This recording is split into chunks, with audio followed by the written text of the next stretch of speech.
Será que tá gravando? Será que esse negócio aqui tá captando áudio? Espero que sim.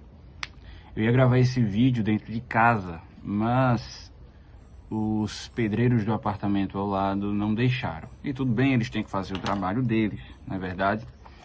E aí eu vim aqui pro bosque, perto da minha casa, e decidi gravar o vídeo aqui.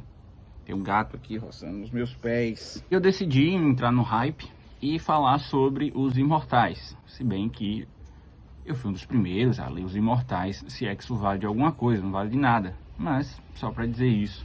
E eu decidi falar sobre esse livro porque ele me impactou muito, né? Os Imortais é um livro da autora Pauline Torte, não sei bem, mas Pauline, esse é o nome dela.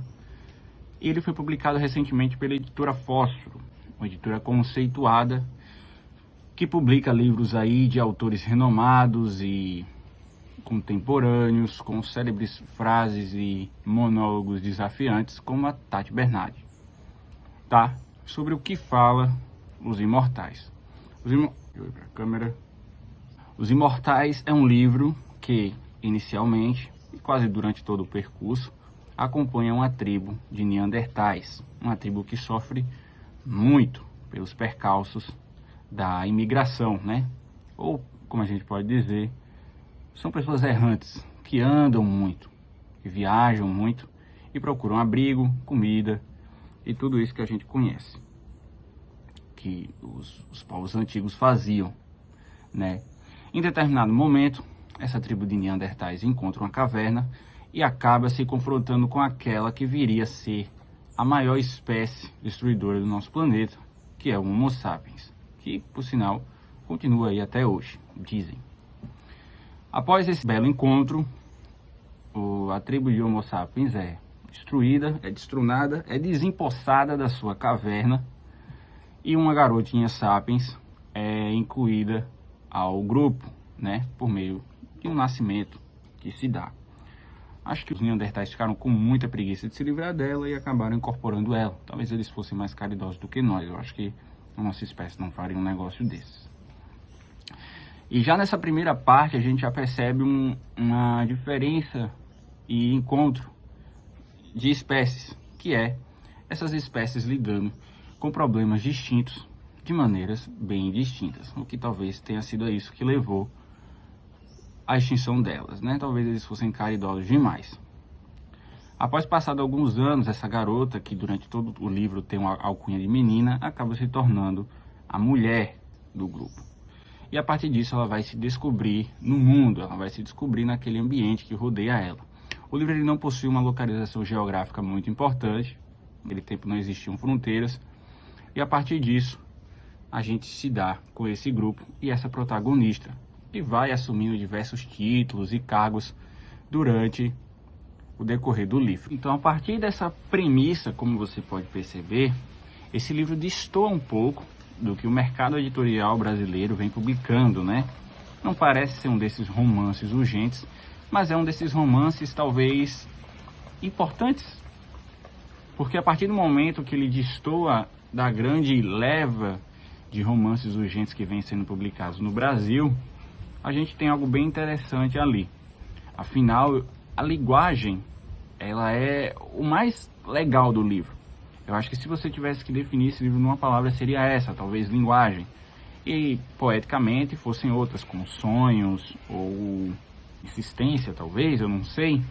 Porque a partir do conflito entre todos os personagens, seja o homem, seja a velha, seja o menino, e consequentemente a mulher, que vai vir a ser a personagem principal do livro ali na metade do livro em diante, a gente vai ter esse conflito e essa escalada de personagens, né? O homem, ele é um personagem muito interessante durante toda a narrativa, porque ele já vai ter essa melancolia e essa depressão que circulam os seres humanos no século que a gente vive, não é mesmo? Então, a partir de tudo isso, a gente pode inferir que o romance ele vai carregar todo um simbolismo presente na sua obra e que a partir disso vai se desenvolver toda a sua trama, porque a gente não vai entender muito bem como esses personagens dialogam, mas a gente vai entender que eles estão dialogando sim, Eles têm a sua maneira de se comunicar, afinal o ser humano sempre dá um jeito de se comunicar, onde quer que esteja, hoje muito mais fácil do que antes, mas no passado também isso acontecia. Por que não acontecer no Paleolítico também? O personagem do menino é um personagem que vai causar muito destoamento entre toda a obra, afinal, à medida que ele vai crescendo e ele quer esse reconhecimento do seu próprio clã, ele vai se tornando esse personagem que vai até mesmo escravizar um outro Homo sapiens. E a partir do conflito desse outro Homo sapiens com a menina, que é um Homo sapiens presente no grupo, ela vai encontrar um outro, que é ela, e vai sofrer bastante. Afinal, o que é o outro, se não um espelho de mim mesmo? Pelo menos um pedaço de mim, talvez. Bom, o que acontece é que a trama vai se desenvolver, esses personagens vão evoluir, e a partir disso nós vamos conhecer toda essa distinção que carrega os sonhos. Afinal, os sonhos eles vão ser uma coisa muito importante dentro do livro, quase como se fossem os sonhos do universo do autor cancelado lá, o Neil Gaiman. Então, os sonhos eles vão ter um papel muito importante, à medida que eles também têm um diálogo muito forte com essa questão do uso de drogas e psicodélicos, enfim, né? Mas voltando para o Paleolítico, essas coisas não existiam. Mas a gente vai entender todo o misticismo por trás disso. E eu acho que a autora faz uma sacada genial aí, que é dialogar os problemas internos que a gente tem, à medida que ela parte para o lúdico.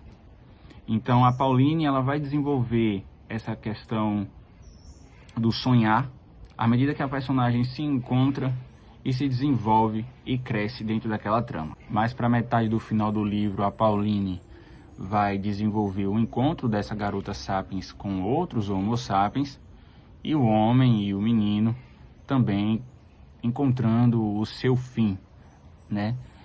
É bem interessante que ela já desenvolve esses personagens, fora a questão dos sonhos, também como personagens com objetivos, com sonhos também materiais. Afinal, eles sonham com cavalos, eles sonham com sombra e água fresca, encontrar um rio e encontrar sua paz. Por que não, né? Naquela época as pessoas já queriam ter uma certa paz. O final do livro ele pode ser um pouco desesperador para algumas pessoas e dá até um pouco de, como dizem por aí, de gatilhos, né? Afinal a gente passa por um momento ali na narrativa quase de tortura envolvendo os Homo sapiens e os Neandertais, mas que eu acho que simboliza um pouco esse conflito final que possa ter ocorrido entre essas duas espécies, que não foi nada bonitinho, acredito eu.